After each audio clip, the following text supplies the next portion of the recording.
সুন্দর আচরণ মানুষকে বেশি জান্নাতে প্রবেশ করায়।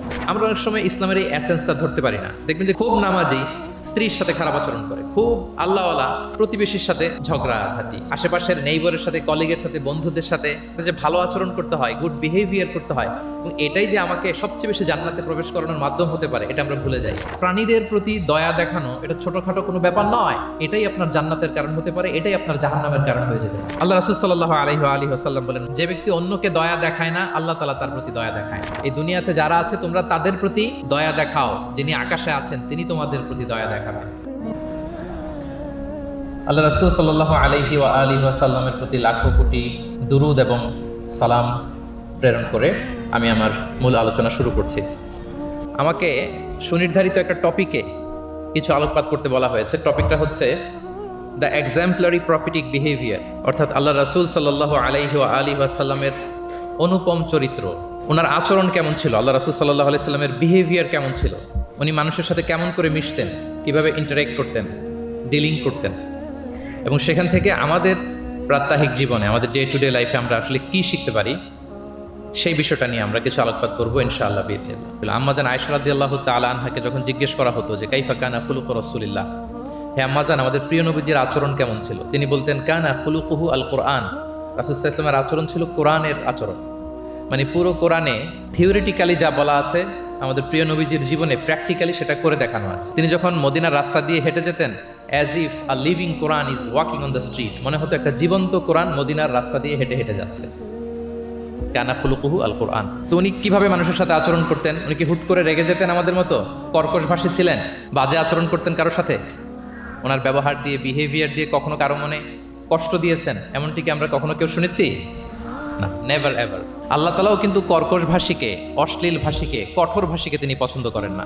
এবং মুমিন মাত্রই সে ভদ্র হবে, নম্র হবে, সুভাষী হবে। এবং এই সুন্দর আচরণ বা কোমল আচরণকে আল্লাহ রাসূল সাল্লাল্লাহু আলাইহি ওয়াসাল্লাম সব কাজের অলংকার বলেছেন। যেই ব্যক্তি থেকে কোমলতাকে সরিয়ে নেওয়া হয়েছে, তার থেকে সব ধরনের খায়েরকে সরিয়ে নেওয়া হয়েছে। যার মধ্যে কোমলতা নেই, মানে সুন্দর আচরণ নেই, তার মধ্যে কোনো খায়ের নেই, তার মধ্যে কোনো কল্যাণ নেই। আমরা যদি আল্লাহ রাসূল সাল্লাল্লাহু আলাইহি ওয়াসাল্লামের পুরো বায়োগ্রাফিটা একটু স্ক্যান করি, সংক্ষেপে দেখার চেষ্টা করি, তাহলে দেখব যে তিনি বড় ছোট, নারী পুরুষ, শত্রু বন্ধু নির্বিশেষে সবার সাথে খুব অমায়িক আচরণ করতেন, চমৎকার আচরণ করতেন। এবং রাসূল সাল্লাল্লাহু আলাইহি ওয়াসাল্লামের এই চমৎকার আচরণে মুগ্ধ হয়ে অনেক ঘোরতর শত্রু তার বন্ধুতে পরিণত হয়েছিল। সুবহানাল্লাহি ওয়া বিহামদিহি।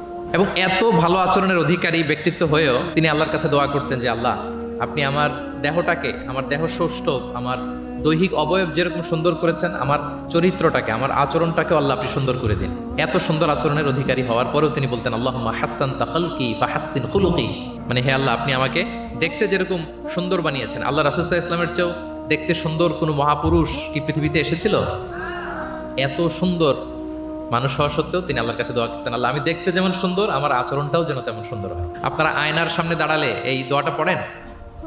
আয়নার সামনে দাঁড়িয়ে এই দোয়াটা পড়তে হয় যে আল্লাহুম্মা হাসসানতা খালকি ফাহাসসিন খুলুকি, আল্লাহ আমাকে দেখতে যেরকম সুন্দর বানিয়েছেন, আমার আচরণটাও আপনি সুন্দর করে দিন।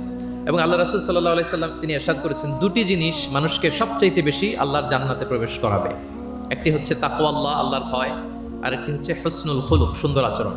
রিপিট, আমি আবারও বলছি, দুটি জিনিস মানুষকে সবচাইতে বেশি আল্লাহর জান্নাতে প্রবেশ করায়। একটি হচ্ছে আল্লাহর ভয়, তাকওয়াল্লাহ, আরেকটি হচ্ছে সুন্দর আচরণ, হুসনুল খুলুক। এখানে বলা হয়নি যে নামাজ মানুষকে বেশি জান্নাতে প্রবেশ করাবে, রোজা প্রবেশ করাবে, যাকাত করাবে, হজ করাবে, এমন কিছু বলা হয়েছে না।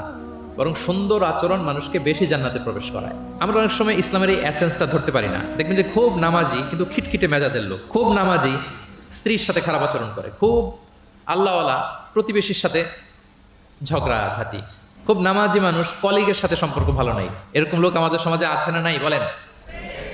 তার মানে ইসলামের যে ট্রু এসেন্স এটা ধরতে পারে নাই। আশেপাশের নেইবরের সাথে, কলিগের সাথে, বন্ধুদের সাথে, সহপাঠীদের সাথে যে ভালো আচরণ করতে হয়, গুড বিহেভিয়ার করতে হয়, এবং এটাই যে আমাকে সবচেয়ে বেশি জান্নাতে প্রবেশ করানোর মাধ্যম হতে পারে, এটা আমরা ভুলে যাই। প্রিয় বন্ধুরা, আমরা যেন এই ব্যাপারটাকে ছোট মনে না করি। সবচেয়ে বেশি জান্নাতে মানুষকে প্রবেশ করায় তাকওয়াল্লাহ, হুসনুল খুলুক, আল্লাহর ভয়, আরেকটা কি? সুন্দর আচরণ।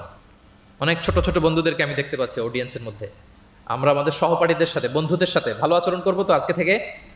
হ্যাঁ, সাউন্ড খুব অল্প হয়েছে, আমি শুনি নাই, আরো জোরে করবো কিনা? ইনশাআল্লাহ আমরা ভালো আচরণ করব। এবং আমার সহপাঠীদের সাথে, বন্ধুদের সাথে ভালো আচরণ, এটাই আমাকে জান্নাতে প্রবেশ করাবে। ইনশাআল্লাহ বলি সবাই। একটা চমৎকার হাদিস দিয়ে আমার মূল আলোচনা শুরু করি। আল্লাহ রাসূল সাল্লাল্লাহু আলাইহি ওয়া আলিহি ওয়াসাল্লাম তিনি বলেন, আনা যাঈমুন বিবাইতিন ফি রাবাদিল জান্নাতি লিমান তারাকাল মিরাআ ওয়া ইন কানা মুহিক্কান। প্রিয় নবীজি বলেন যে আমি ওই ব্যক্তিকে জান্নাতের আঙ্গিনায় একটা ঘরের সুসংবাদ দেই যে তর্ক করার সময় নিজের সঠিক, সে হকের উপর আছে, এটা জেনেও সে তর্ক করে না। তর্ককে, আর্গুমেন্টকে, ডিবেটকে স্যাক্রিফাইস করে যে না আমি ঝগড়ায় যাব না, যদিও সেই সঠিক, এরকম স্যাক্রিফাইস যে করে জান্নাতের আঙ্গিনায়, তাকে আমি একটা ঘরের সুসংবাদ দেই। এরপর প্রিয় নবীজি বলছেন, নবী বাইতিন ফি ওয়াসাতিল জান্নাতি লিমান তারাকাল কাযিবা ওয়া ইন কানা মাজিহান।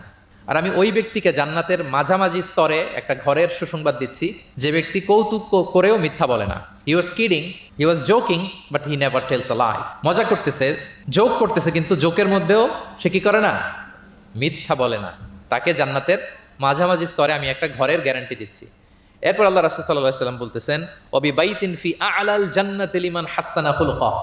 আর আমি এট দ্য ভেরি হাই, মানে পিক অফ দ্য প্যারাডাইস, জান্নাতের একেবারে সর্বোচ্চ স্তরে একটা বাসভবনের গ্যারান্টি ওই ব্যক্তিকে দেই যে অন্যের সাথে ভালো আচরণ করে। মানে হাসানা খুলুকাহ, যে তার চরিত্রটাকে সুন্দর করেছে, যার আচরণটাকে সুন্দর করেছে, যার আচরণটা অমায়িক আচরণ, মাধুর্যপূর্ণ আচরণ, ওই ব্যক্তিকে আমি at the highest peak of paradise, জান্নাতের সর্বোচ্চ চূড়ায় একটা বাসভবনের গ্যারান্টি দিচ্ছি। আল্লাহু আকবার।